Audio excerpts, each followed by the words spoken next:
क्या RSS BJP में सब सही नहीं चल रहा? आरएसएस प्रमुख क्यों बढ़ाते रहते हैं मोदी की मुसीबत? बीजेपी का हार्ड हिंदुत्व आरएसएस को क्यों नहीं आ रहा रास? मोहन भागवत सॉफ्ट हिंदुत्व की राह पर क्यों? जर ही हार्मनी जर जगाला पाहिजे असेल तर आपल्या देशात याचं मॉडेल उभं करायचं म्हणजे ही हार्मनी आपल्या देशात असली पाहिजे. श्रद्धेचा आदर त्यामुळे राम मंदिर झालं पाहिजे, ते होत आहे. हिंदूंची श्रद्धा असताना हिंदूंना वाटतं,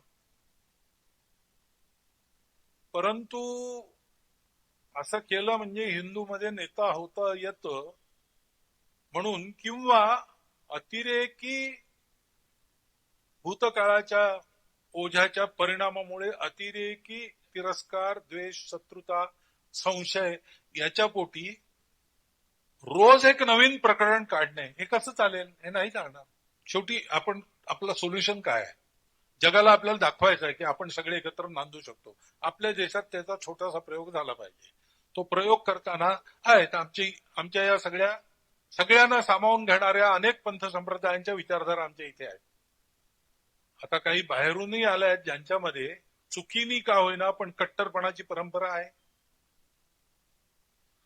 त्यांचं राज्य इथे राहिल्यामुळे त्यांना असं वाटतं की आमचं पुन्हा राज्य आलं पाहिजे, पण आपला देश आता संविधानानुसार चालतो. तिथे कोणाचं राज्य नसतं. जनता आपली प्रतिनिधी निवडून देते. जे निवडून येतील ते राज्य चालवतील. राज्य जनतेचं असतं. आरएसएस प्रमुख मोहन भागवत के इस बयान ने एक बार फिर सियासी पारा बढ़ा दिया है. बीजेपी अभी अंबेडकर के मुद्दे से उबर भी नहीं पाई थी कि उसके सीने पर पुणे से निकले एक और बयान ने घाव कर दिया. आरएसएस प्रमुख मोहन भागवत ने देश में लगातार आ रहे मंदिर मस्जिद विवाद पर चिंता व्यक्त की है. भागवत के इस बयान के निशाने पर सीधे सीधे मोदी योगी के हार्ड हिंदुत्व को माना जा रहा है, जबकि बीजेपी के विरोधियों को बैठे बिठाए मुद्दा मिल गया है. आरएसएस प्रमुख ने कहा कुछ मंदिर मस्जिद के मुद्दों को उठाकर हिंदुओं के नेता बनने की कोशिश कर रहे हैं, जो कि स्वीकार्य नहीं है.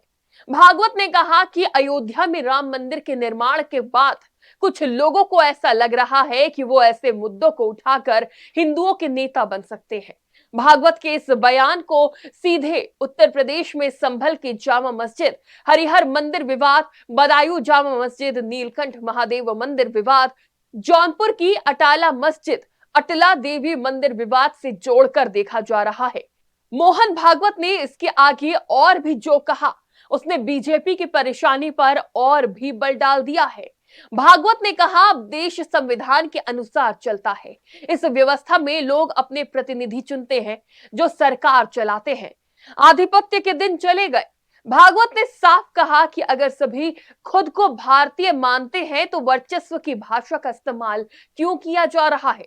मोहन के बयान के बाद से ही पॉलिटिकल कॉरिडोर में ये चर्चा आम हो गई है कि क्या संघ प्रमुख इशारों इशारों में यूपी सीएम योगी आदित्यनाथ और प्रधानमंत्री मोदी को नसीहत तो नहीं दे गए. दरअसल इन तीनों ही जगह मंदिर होने का दावा किया गया है. मोहन भागवत के बयान के कई मतलब निकाले जा रहे हैं. सभी इसको अपने अपने चश्मे से देख रहे हैं. एनडीए की सहयोगी पार्टी आरएलएसपी के अध्यक्ष और राज्यसभा सांसद उपेंद्र कुशवाहा ने संघ सरसंघचालक मोहन भागवत के बयान का समर्थन किया है.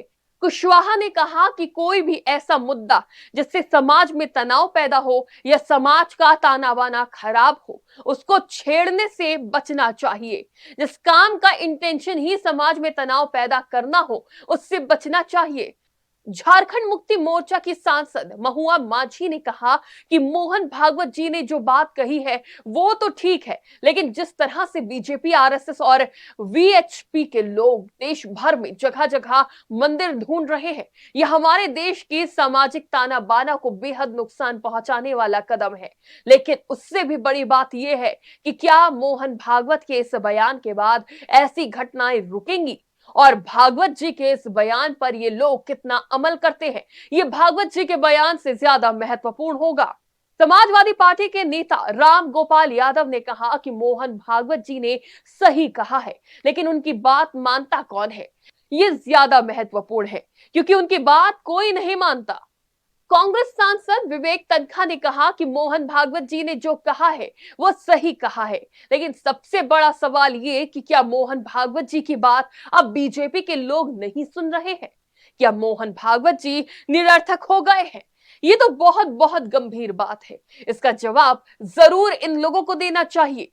ऑल इंडिया शिया पर्सनल लॉ बोर्ड ने भागवत के बयान का स्वागत किया है। बोर्ड के महासचिव मौलाना यासूब अब्बास ने कहा कि मस्जिद के नीचे से मंदिर तलाश करना गलत है। आरएसएस प्रमुख का बयान अच्छा माहौल पैदा करेगा। अब्बास ने कहा कि सरकार नेतागिरी चमकाने वालों पर लगाम लगाए। विदेशी ताकतें मुल्क के सौहार्द को बिगाड़ रही हैं। इसके अलावा कांग्रेस समेत कई दलों के नेताओं ने भागवत के बयान को सही बताया है। दरअसल ये कोई पहला मौका नहीं है जब आरएसएस प्रमुख के बयान ने अपनों की मुसीबत बढ़ा दी हो। इसके पहले भी भागवत के बयान बीजेपी की मुश्किलें बढ़ाते रहे हैं। हम सबने देखा 2024 के लोकसभा चुनाव में आरएसएस की नाराजगी ने बीजेपी को पूर्ण बहुमत से दूर कर दिया था, जबकि इसके बाद हुए हरियाणा चुनाव में जब बीजेपी संघ शरण में गई तो उसने हरियाणा की हारी हुई बाजी को पलट कर रख दिया था।